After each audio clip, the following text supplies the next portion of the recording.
Nous allons ouvrir la code B du dossier d'instruction de Bruno Chollet, un violeur multirécidiviste qui a passé la moitié de sa vie en prison et qui un jour bascule dans le meurtre. En avril 2008, à la sortie d'une boîte de nuit parisienne de la rue de Rivoli, Chollet enlève Susanna Zetterberg, une étudiante suédoise de 19 ans. Il la tue de 4 balles dans la tête à bout touchant. Et pour effacer toutes les traces de son crime, il met le feu au cadavre et l'abandonne en forêt de Chantilly, près d'un amas de détritus. Évidemment, vu le profil de prédateur sexuel de Chollet, on imagine, mais on n'a pas de preuves, qu'il a violé Susanna. Mais lui nie. Il nie tout, malgré des preuves accablantes. Il ne reconnaît même pas l'enlèvement de l'étudiante. Âgé de 51 ans au moment du meurtre de Susanna, Bruno Chollet est un accusé à la personnalité rare. Il connaît son dossier par cœur. Et il est bien décidé à ne pas laisser les experts sceller son sort. Côte B 117. Madame la juge, j'ai le regret de vous faire part de l'impossibilité à honorer la mission d'enquête de personnalité. Notre enquêtrice s'est rendue à la prison de Fleury-Mérogis. Bruno Chollet s'est refusé à coopérer. Le contact au début a été un petit peu difficile pour cet homme qui avait déjà évidemment eu affaire à des experts. Alain Penin, expert psychologue. Et qui était un petit peu assuré dans ses déclarations. Il entendait que l'on écoute tout ce qu'il avait à dire et il critiquait de façon tout à fait ouverte les précédents collègues experts qui avaient, selon lui, émis des conclusions plutôt hâtives à l'issue d'un temps d'entretien qui, de son point de vue, était trop court. Donc, ça a été à 2 doigts du refus, en ce qui me concerne. Il y a encore une expertise, mais vous vous rendez compte, moi je ne suis pas... j'en ai eu je ne sais pas combien, à chaque fois il reste 20 minutes avec moi, il tire des conclusions qui me sont défavorables. Donc, j'étais obligé de négocier et de l'assurer de mon écoute totale le temps qu'il voudrait et le nombre de rencontres qu'il souhaiterait. Et c'est vrai que l'examen a duré longtemps, donc je me suis tenu à sa disposition et je me suis donc plié à ses exigences à lui. Bruno Chollet, 55 ans, multirécidiviste, est accusé d'avoir tué en avril 2008 Susanna Zetterberg. La jeune étudiante suédoise de 19 ans est prise en charge par un faux taxi après une soirée dans une discothèque parisienne. Le corps de la jeune fille a été découvert à moitié calciné dans la forêt de Chantilly. Des traces d'ADN de Bruno Chollet ont été retrouvées sur l'arme du crime et des gants en latex. Malgré ces preuves accablantes, il nie les faits. Alain Penin, expert psychologue. Il y a comme toujours, face à quelqu'un qui nie les faits, le psychologue expert a du mal à entrer dans une tentative d'analyse du comportement criminel. S'il avait reconnu les événements, j'aurais pu aller beaucoup plus loin dans la genèse de ce passage à l'acte. Mais là, il va me dire, moi, je ne suis pour rien là-dedans, je n'ai rien à voir là-dedans. Une femme, une jeune fille a été battue, brûlée.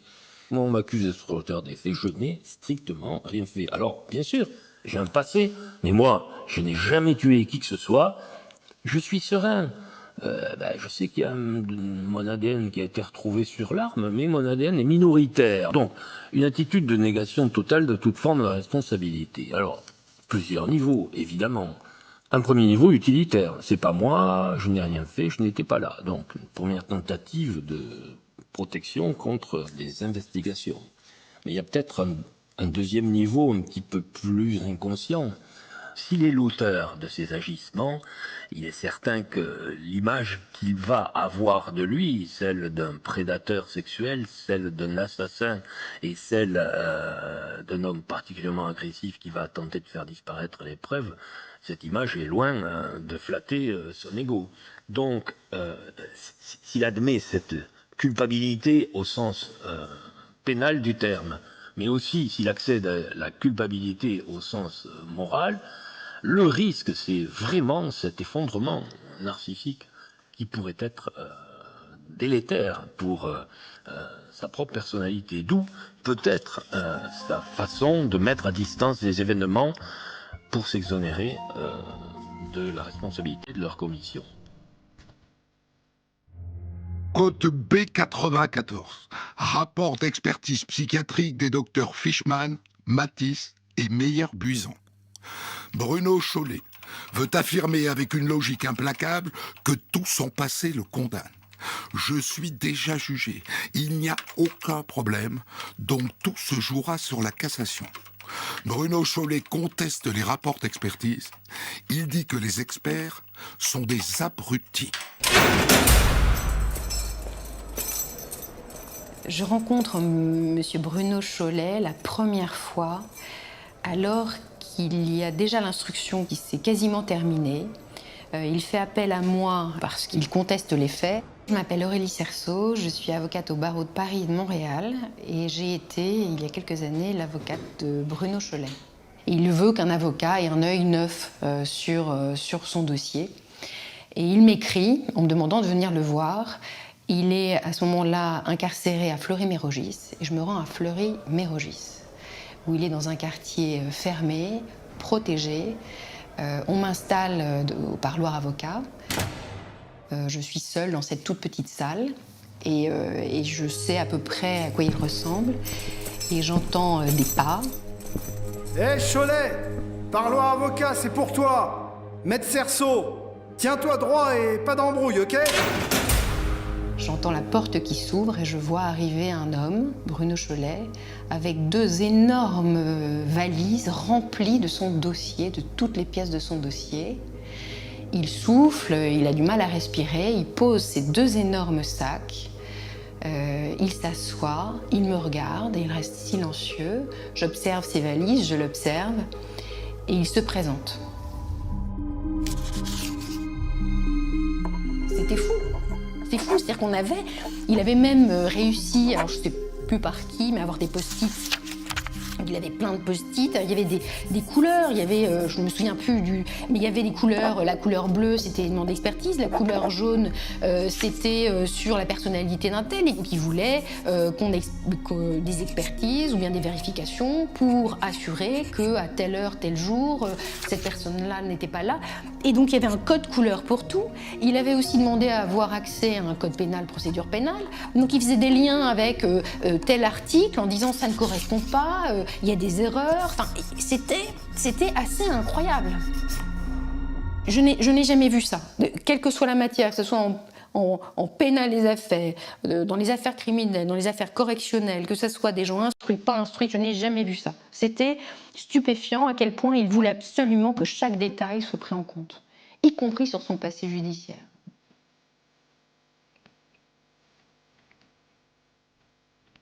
C'est vrai que dans le dossier de Bruno Chollet, ce qui a été très difficile, c'est de voir que le dossier avait plein d'éléments accablants, plein de preuves accablantes, qui le mettaient en cause et qui laissaient peu de place au doute sur sa culpabilité. Et d'un autre côté, on avait Bruno Chollet qui niait totalement les faits, mais farouchement les faits. Alors c'est compliqué parce que soi-même, on lit le dossier et on voit des preuves qui peuvent apparaître accablantes au début, mais j'ai su que je réussirais à le défendre parce qu'il y avait ces zones d'ombre et parce que cet homme-là, par sa personnalité, par sa manière de parler, m'a convaincu qu'il fallait que je le défende. Bruno Chollet n'en démord pas. Il est innocent. Il est victime d'un complot de la police qui a tout manigancé pour qu'il porte le chapeau. L'appel peut être surveillé ou enregistré. Janvier 2019. Enregistrement téléphonique de Bruno Chollet depuis sa prison.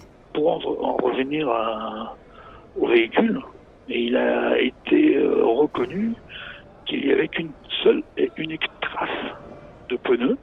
Et quand les gendarmes sont venus et qui ont fait des empreintes des traces du véhicule, il n'y a qu'un seul véhicule qui avait été à cet endroit-là. Il n'y en a pas 36, un seul.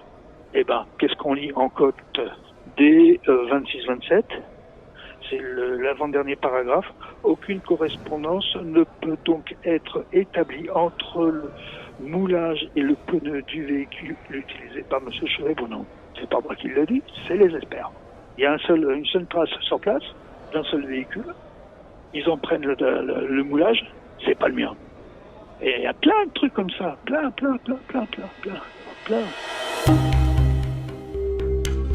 Bruno Cholet, il s'intéresse à lui-même, bien sûr, parce qu'il a pas de famille, il est tout seul. Aurélie Cerceau, avocate de Bruno Cholet. Personne ne se préoccupe de lui, mis à part lui-même et ses avocats, mais ses avocats sont ses avocats. Et donc, il va éplucher le dossier de fond en comble. Il connaît toutes les codes par cœur, mais alors parfois, c'est à très bon escient.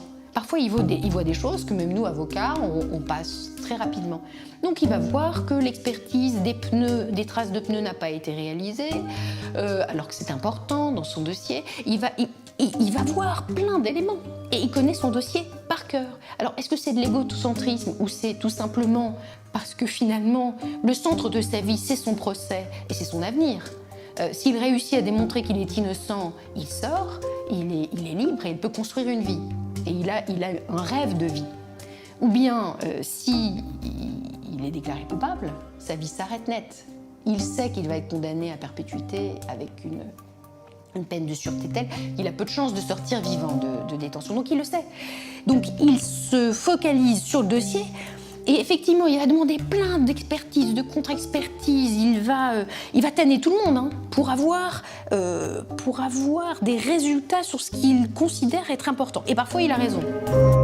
Janvier 2019. Enregistrement téléphonique de Bruno Cholet depuis sa prison. La cote D575/1. Bien. Là, vous avez l'avenue de Longchamp. Et ben moi, j'étais à cet endroit-là. Et eux, ils disent que j'étais à peu près 30 à 35 mètres plus loin. Donc, c'est à ce moment-là que moi, je demande une reconstitution qui m'a toujours été refusée. Et on me refuse la reconstitution. Côte B sur Europe 1. Christophe Ondelatte. La Côte B est un sous-dossier du dossier d'instruction qui rassemble les expertises qui concernent la personnalité de l'accusé. Son enfance, par exemple. Dans le cas de Bruno Cholet, le traumatisme commence à sa naissance et même au moment de sa conception. Les premières années de sa vie font froid dans le dos.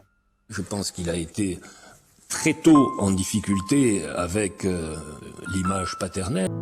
Sa mère, effectivement, n'est pas très disponible, c'est le moins qu'on puisse dire, puisqu'elle travaille par ailleurs, elle travaille dans des brasseries, elle était soignante. Alain Penin, expert psychologue. Et cette petite enfance qui est la sienne est marquée par des placements, mais incalculables. Donc il va de placement en placement, il va de nourrice en nourrice, et le second élément est l'existence de ce qu'on appelle une dette affective. Donc il est constamment en train de chercher, de demander de l'affection qu'il ne trouve pas.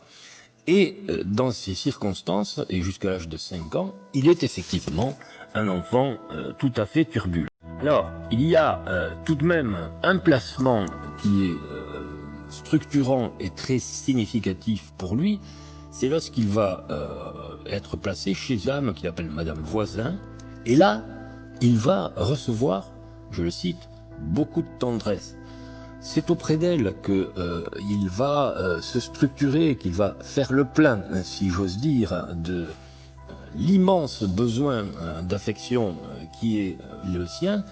Et il est tellement convaincu que ce placement est structurant qu'il me prononce une phrase qui m'a sidéré. Il m'a dit si j'étais resté chez elle, je serais là maintenant à votre place.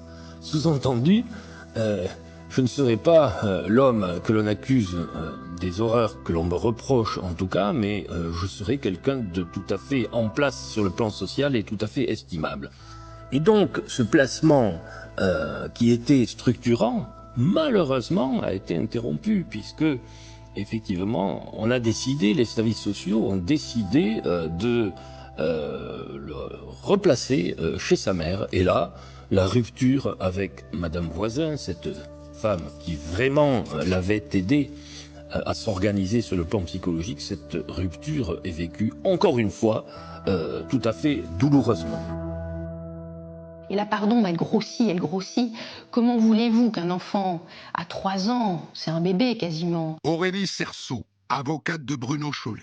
à qui on dit tu n'es pas aimé, tu n'es pas désiré, tu n'es pas voulu, tu n'as jamais été, et puis qui est ballotté de centre en centre, se retrouve à 5 ans, et ben il est foutu à la porte de la maternelle. Ça marche pas, ça ne marche pas, ça ne peut pas marcher quand on n'a jamais été aimé, quand on n'a jamais eu le sentiment d'être en sécurité. Donc la pardon, elle grandit, elle grandit. Mais quand la pardon commence à 6 mois, comment voulez-vous? À 5 ans, elle est énorme, elle est gigantesque. Et puis c'est pour ça qu'en maternelle, ça marche pas. On en connaît peu quand même des enfants qui sont foutus à la porte d'une maternelle. Enfin, c'est quand même rare.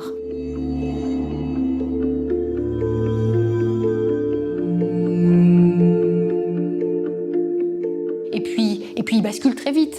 À 5 ans, ben là on le met dans des milieux hospitaliers, psychiatriques. 5 ans, 6 ans, 7 ans, 8 ans.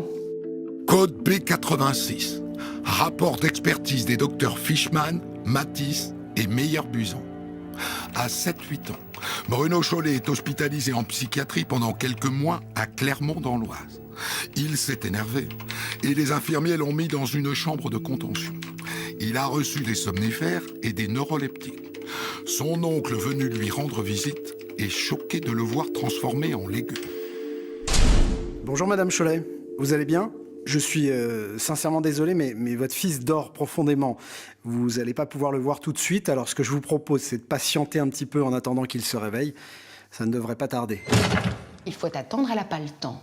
Il se réveille et il voit, au moment où il regarde par la fenêtre, il voit sa mère qui part, il ouvre la fenêtre, il hurle maman, il lui fait un signe pour qu'elle revienne.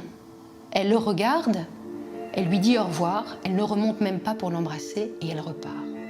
La pardon continue à augmenter, la haine des autres, la volonté d'être aimé, mais cette incapacité à l'être. Parce que justement, quand on n'a pas appris à être aimé, quand on n'a pas été aimé, on a du mal à rendre l'amour.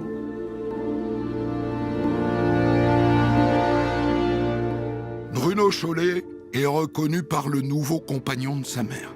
Il porte son nom, mais il vit à l'écart du foyer. Il ne vit pas avec sa mère, son beau-père et sa petite sœur.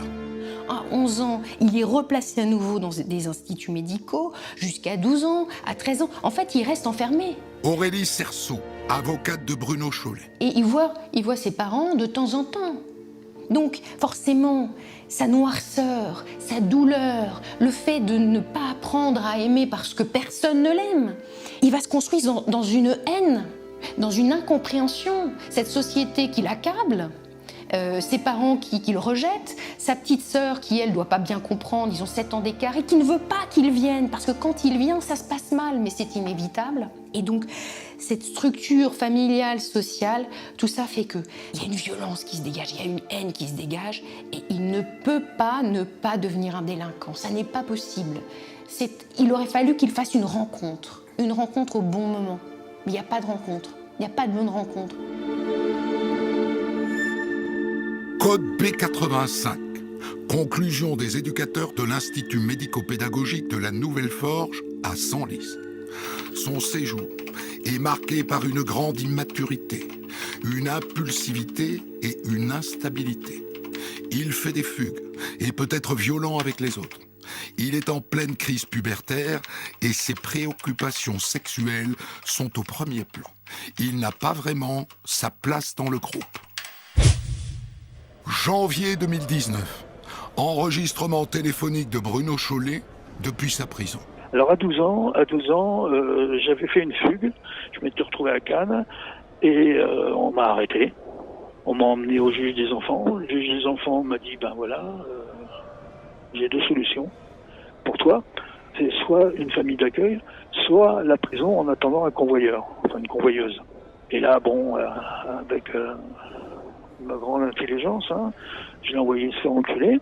Il m'a dit, bon d'accord, allez, mandat de dépôt. Et je suis resté 15 jours au 1 rue de la gendarmerie à la prison d'arrêt, la maison d'arrêt de Nice. Et je me rappelle, hein, le directeur s'appelait Monsieur Condé à l'époque. C'est des choses qu'on ne peut pas oublier. Voilà, premier contact avec le carcéral. Et puis malheureusement, après, ça a été des va-et-vient, quoi. Et voilà, j'ai dévié, j'ai très dévié. Et j'ai fait beaucoup d'années de prison.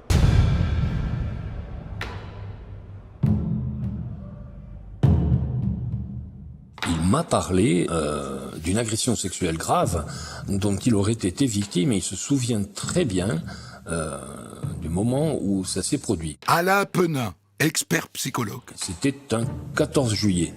Donc il avait bu un verre et là il aurait été personnellement victime d'agresseurs alors qu'il avait en effet 13 ans et demi, l'aurait sodomisé.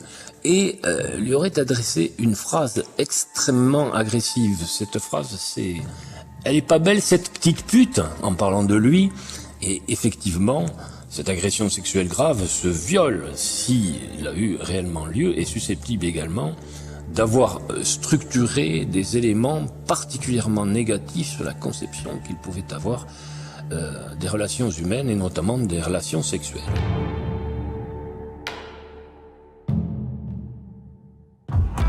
Côte B sur Europe 1. Christophe Ondelatte.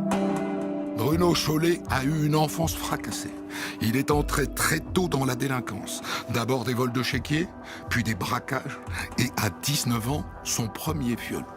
Sa jeunesse est marquée par d'incessants allers-retours entre la liberté et la prison. En avril 2008, 6 mois après avoir été condamné pour avoir joué les taxis clandestins, Bruno Chollet est arrêté par les policiers du 36 quai des Orfèvres pour le meurtre de Susanna Zetterberg.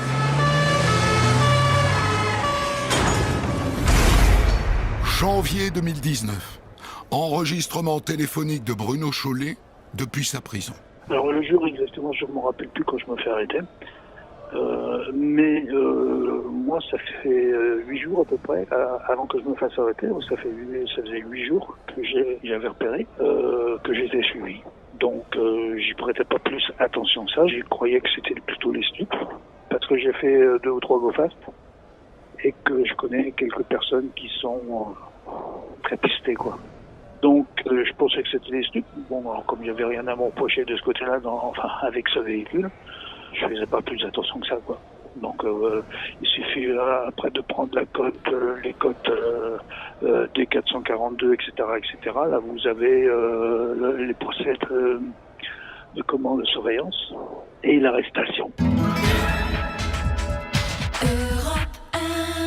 Eh bien, le suspect qui est actuellement en garde à vue au quai des Orfèvres dans les locaux de la brigade criminelle, ce suspect est un homme d'une 50aine d'années, un individu archi connu des services de police qui a déjà passé de très nombreuses années en prison. Ce n'est pas un récidiviste au sens strict du terme, car il n'a jamais été condamné pour meurtre. En revanche, selon nos informations, il a déjà été condamné 2 fois pour viol. En 1983, Bruno Chollet va commettre 2 viols, le premier en janvier et le deuxième en décembre. Le premier concerne une autostoppeuse de 21 ans.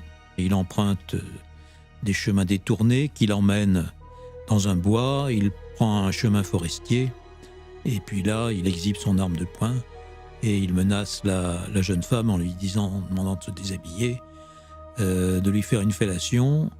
Il lui demande également de se masturber. Puis, après qu'elle se soit dénudée complètement, l'oblige à s'allonger sur le ventre. Il la sodomise en donc l'injuriant et en promenant le canon de l'arme sur sa tête.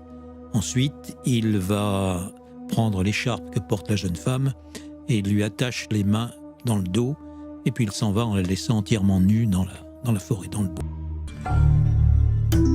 Bruno Chollet est condamné à 16 ans de prison. À sa sortie en 1999, il a 42 ans. Il a déjà passé la moitié de sa vie en prison. Il tente alors de mener une vie rangée avec une compagne. Mais ça ne marche pas. Bruno Chollet a eu plusieurs compagnes. Toutes l'ont quitté. Jean-Paul Contant, avocat général. Il en a eu 2, il me semble, au début de l'année 2000. Il en a eu une lorsqu'il était à Mirande, et avec cette compagne avec laquelle il fréquentait les clubs échangistes, les choses ne se sont pas très bien passées. à l'occasion d'une incarcération, cette compagne l'a quitté, ce qu'il a très mal vécu. Il a donc été quitté par 3 personnes, ce qui le renvoie à son vécu abandonnique. Et puis, après avoir quitté Mirande, Bruno Chollet remonte sur Paris, il va dans un foyer social et il rencontre une femme qui est cultivée, qui a un certain bagage. Ils sympathisent tous les deux, il y a une relation d'amitié qui se noue et qui va déboucher ensuite sur une relation de couple. Et il va vivre donc chez cette personne. Code B90. Rapport d'expertise psychiatrique des docteurs Fishman, Matisse et Meyer-Buisan. Bruno Chollet dit qu'il n'est pas marié. Au moment où nous le rencontrons, il a une concubine depuis 1 an. Il recense 4 compagnes. Sa plus longue histoire a duré 3 ans. Lorsqu'il lui est demandé les raisons de ses difficultés à trouver un équilibre affectif, il répond « J'ai mûri trop tard ». Sur sa vie intime avec sa compagne, il déclare « Ça n'est pas sexuel, j'ai eu 2 relations avec elle en 1 an ». Bruno Chollet exerce sa sexualité avec des prostituées et dans des clubs échangés. Haine de la société, haine des femmes, puisque les femmes l'ont fait souffrir, et cette haine ouvre la porte à un acte d'anéantissement, de destruction qui va le conduire à tuer Susanna Zetterberg. Les faits sont prémédités parce qu'il y a un silencieux dans la voiture, il y a des gants en latex, il y a une paire de menottes et surtout il y a un bidon d'essence alors que Bruno Chollet roule avec une voiture gasoil. Donc le bidon d'essence va servir manifestement à brûler le corps, à faire disparaître les indices. Bruno Chollet agit toujours avec sang-froid. Tout est préparé et calculé. Lorsque Bruno Chollet tue Susanna Zetterberg, il tire 4 balles dans la tête, dont 3 à bout touchant, appuyés, sans lever le canon de l'arme, il y a un seul orifice d'entrée. Et ce geste traduit, à mon sens, la haine qu'il éprouve, la rage qu'il éprouve à l'égard des femmes qui, toutes, l'ont abandonné. Il se venge de ces femmes à travers le meurtre de Susanna Zetterberg. Il les punit de cette façon, si on peut dire. En décembre 2012, Bruno Chollet comparaît devant la cour d'assises de Paris pour le meurtre de Susanna Zetterberg. Fidèle à son comportement devant les experts psychiatres et psychologues, il nie tout en bloc et il se montre très arrogant. Le premier jour du procès, Bruno Chollet a fait un malaise, ce qui ressemble à un malaise. Jean-Paul Contant, avocat général. En sorte que la présidente a ordonné son transfert à l'Hôtel-Dieu.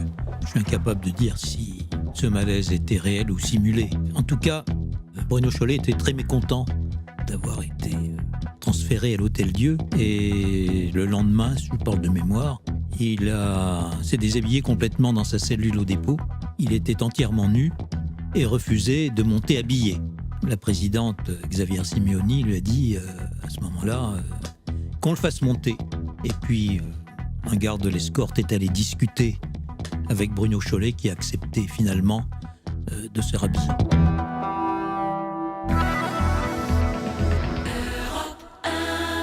Chloé Trion, vous suivez ce procès pour Europe 1. Vous avez vu arriver Bruno Chollet qui avait l'air complètement rétabli et d'attaque pour participer au débat. Ah oui, rien à voir avec le Bruno Chollet cadavérique de la veille. Ce matin, l'accusé a repris les couleurs. Bruno Chollet, interrogé sur son état physique, semble même s'étonner de son malaise de la veille. Je prends des cachets pour la prostate et l'estomac depuis 4 ans, explique-t-il à la présidente. Et habituellement, ils me font rien. Là, ça va, précise-t-il d'une voix tout à fait assurée, même si l'articulation n'est pas vraiment le point fort de l'accusé. Bruno Chollet est toujours dans cette attitude de domination. C'est lui qui mène le jeu. Vis-à-vis de l'interlocuteur, il ne veut pas se laisser imposer des choses. C'est lui qui choisit, c'est lui qui décide. Janvier 2019. Enregistrement téléphonique de Bruno Chollet depuis sa prison. Je vais vous paraphraser ce que m'a dit un jour un avocat qui m'avait déjà défendu, Maître Malherbe, voilà, à Versailles. Il m'a dit Bruno, arrête. J'ai dit oui. Il me dit non, mais il me dit je plaisante pas, arrête. Parce que tu vas devenir de plus en plus indéfendable. Bruno Chollet avait écrit au juge d'instruction lors du procès qui s'est tenu en 1989. La lettre est de 1987. Il avait commencé par nier le viol et puis il le reconnaît en disant je ne pouvais plus rester silencieux plus longtemps, il fallait que je parle et que je dise la vérité. Je pense que c'est la solution meilleure afin de pouvoir vivre et me regarder dans une glace sans me dire que je suis une ordure. Et puis, ce qui est très important pour moi, je crois que cette jeune femme, si elle le peut, m'accordera le pardon. Code P15. Rapport d'expertise psychiatrique des docteurs Masson et Brion. Page 4. Il aurait suivi ce qu'on appelle une psychanalyse pendant environ 16 ans de détention. Lorsque nous lui demandons ce qu'il a retenu de cette psychanalyse, il est très embarrassé pour répondre et même incapable de fournir la moindre réponse. Il finit par déclarer « Ça m'a schématiquement parlant fait faire le point, comprendre que j'en suis venu jusque-là. » Et il ajoute « On est tous plus ou moins psychopathes. » Sana aurait dû rentrer à la maison le 17 mai 2008. Elle est revenue dans un cercueil. C'est le père de Susanna Zetterberg qui prend la parole en premier, en suédois, traduit par une interprète, en s'appuyant sur un texte pour ne pas se laisser déborder par l'émotion. Un texte dans lequel il évoque sa fille, un tourbillon de vie, dit-il, une jeune femme tournée vers les autres et attirée par l'écriture. Elle a d'ailleurs écrit un recueil de poèmes publié à titre posthume en suédois et en français. Sa mère en a lu un seul, à la barre, prémonitoire. La jeune fille venait de perdre une amie et de comprendre que la vie avait une fin. Le texte s'appelle « Mon testament ». Ça commence « Si je venais à mourir demain, ce qui, je l'ai pris, est un cliché qui s'avère être vrai. Cela peut arriver à tout instant, de quelque manière que ce soit, où que ce soit. » Je me souviendrai toujours de ce regard de cet homme qui n'a jamais eu l'amour d'une femme, d'une mère véritable. Aurélie Cerceau, avocate de Bruno Chollet. Et qui regardait le regard de la mère de Susanna Zetterberg, qui avait un amour débordant pour sa fille, pour sa famille, pour ses enfants. Et je pense à ce moment-là que Bruno Chollet voyait une famille qui aurait été une famille idéale. Et c'est tout le paradoxe de ce procès, c'est que on voyait cet homme qui niait les faits et qui avait un regard particulier sur la famille de cette jeune femme. Et qui avait une émotion vive parfois, qui avait des larmes, et qui n'était pas feinte. Donc j'y pense encore. Ça hante en fait ces images-là, parce que ce sont des histoires qui se percutent. Bruno Chollet avait une part de lumière, même si beaucoup, y compris au procès, on parlait d'un monstre. Je n'aime pas ce terme de monstre.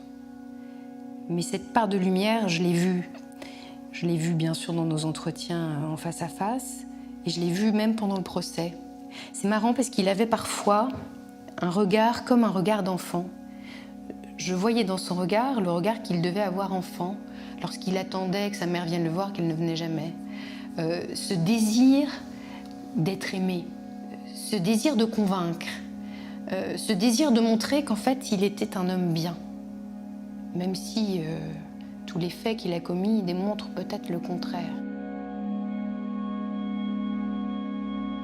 Code B17. Expertise psychiatrique des docteurs Masson et Brion. Bruno Chollet représente une véritable perversion morale, sexuelle et sociale. Une injonction de soins n'apparaît pas opportune car elle n'aurait aucune valeur thérapeutique chez un sujet pour qui la transgression est un véritable mode d'existence et qui ne pourrait faire qu'un usage déviant d'un éventuel soutien psychothérapeutique en l'absence d'implication personnelle, sincère et durable. La gravité des faits et puis la personnalité de Bruno Chollet m'ont amené à requérir le maximum de la peine encourue, c'est-à-dire la réclusion criminelle à perpétuité avec une période de sûreté de 22 ans. Jean-Paul Conton, avocat général. Parce qu'en présence de Bruno Chollet, Je veux dire, on n'a pas le choix. Mon rôle, c'est, en tant qu'avocat général, la protection de la société. Il est bien évident que si Bruno Chollet ressortait avec l'état d'esprit qui est le sien, les risques pour de futures victimes seraient grands. Donc, j'ai demandé aux jurés de ne pas prendre le risque d'une nouvelle récidive. J'ai vu beaucoup d'accusés au cours de ma carrière.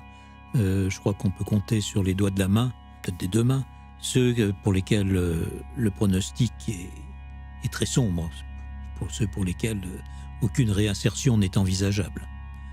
Bruno Chollet faisait partie de cette catégorie.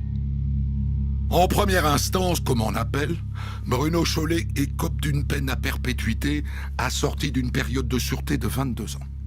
En 2021, il est décédé d'un cancer. Il fumait 60 cigarettes par jour. Et il a fini sa vie, comme il l'avait commencé, seul. C'était On de la raconte Code B. Rédaction en chef Guillaume Maury, enquête Vincent Deby, réalisation Boris Paczynski. Le podcast de On de la raconte Code B est disponible tous les samedis dès 6h du matin. À lundi, 14h. Et bon week-end. Retrouvez Code B tous les samedis de 14h à 15h sur Europe 1.